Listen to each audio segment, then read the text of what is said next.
Agora, olha essa notícia. O Supremo Tribunal Federal validou a flexibilização do formato de contratação de funcionários públicos. É isso mesmo. Passa a ser permitida a adoção de outros modelos sem ser o regime jurídico único, como a CLT. Vale reforçar que a CLT garante uma série de direitos aos trabalhadores, como férias, 13º salário e seguro-desemprego. Vamos entender o que muda na prática? Quem vai falar sobre isso com a gente é o professor de Direito da FGV Rio, o Paulo Renato Fernandes. Doutor, boa tarde, seja muito bem-vindo aqui ao Conexão Record News. A gente pode dizer que o trabalhador vai perder a estabilidade? Quais são os efeitos imediatos? Boa tarde mais uma vez.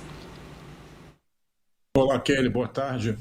Essa decisão é muito importante porque esse caso estava pendente de julgamento no Supremo há muito tempo, né? Desde 2007 que essa ação direta de inconstitucionalidade, movida por alguns partidos políticos, estava pendente de julgamento, né? Então, o Supremo agora ele gera uma situação de mais estabilidade para as relações administrativas, né, do Estado como um todo, da administração pública como um todo, né? Então, o que acontece? Qual é o histórico desse caso? Em 88, a nossa Constituição de 88, no artigo 39, estabeleceu que a administração pública, nos seus diversos níveis, a administração federal, as estaduais e as municipais, deveriam unificar o regime jurídico dos seus servidores. É o chamado regime jurídico único, o RJU. Então, você não podia ter, por exemplo, dois engenheiros contratados pela administração pública, pela União Federal, por exemplo, um pela CLT e o outro pela lei, pelo estatuto, né? Você não poderia ter essa situação, essa dualidade, né? O regime tinha que ser único. E aí tem um dado, o regime único podia ser o da CLT ou do estatuto, da lei, né? Então, na verdade, antes já podia ser feito isso, né? Alguns municípios, inclusive no Brasil, adotaram como RJU, como regime jurídico único, o regime seletista, o regime da CLT, contratando empregados. A União Federal, por seu turno, ela adotou o regime estatutário, é a Lei 8.112, né? É o estatuto, né?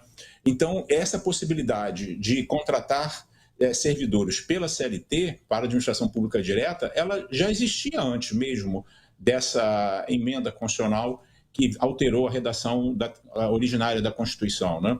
Então, nós temos a Constituição de 88, que previa o RJU, o Regime Jurídico Único, né? Depois disso, o legislador fez uma emenda constitucional, chamada Emenda Constitucional 19, de 98, e essa Emenda Constitucional 19 eliminou o regime jurídico único do texto constitucional.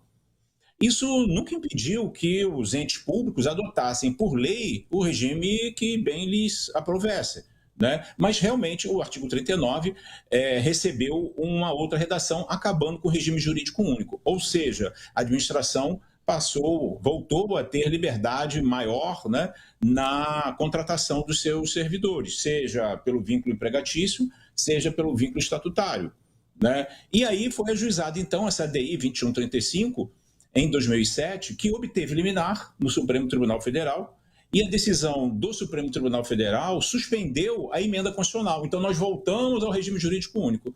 E estamos, desde 2007, veja que já estamos aí falando de 17 anos, talvez, com a redação precária e provisória, né, com essa questão não decidida pelo Supremo, né? Ano passado, esse processo foi reincluído em pauta para julgamento, né? E qual foi a decisão do Supremo? O Supremo entendeu que a emenda constitucional 19, de 98, é válida, que ela não foi inconstitucional, que não houve nenhum problema de inconstitucionalidade formal na redação da emenda 19, como diziam os autores da ação direta de inconstitucionalidade, né? Então, hoje, com base nessa decisão, que tem efeitos para o futuro apenas, o regime jurídico pode ser diferenciado.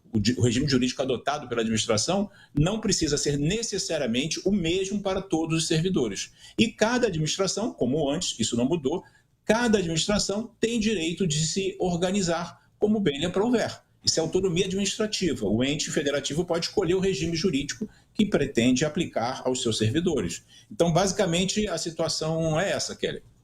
Doutor, só para a gente resumir, isso pode facilitar a contratação de profissionais por parte da administração pública? Não que possa facilitar, porque, embora seja um regime privado, o regime da CLT, do contrato de trabalho, esse regime está submetido às regras constitucionais, como, por exemplo, concurso público, não acumulação, teto remuneratório, né? Então, o vínculo que une o servidor à administração pública, ele pode ser o estatutário ou o celitário, do estatuto ou da CLT.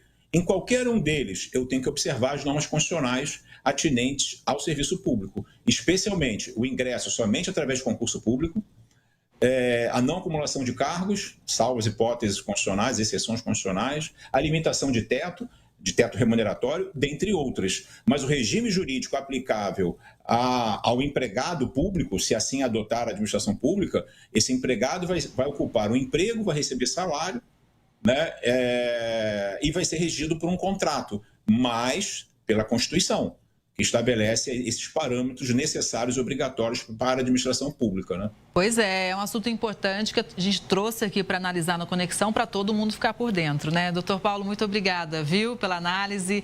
Uma boa tarde, até a próxima. Boa tarde, até a próxima.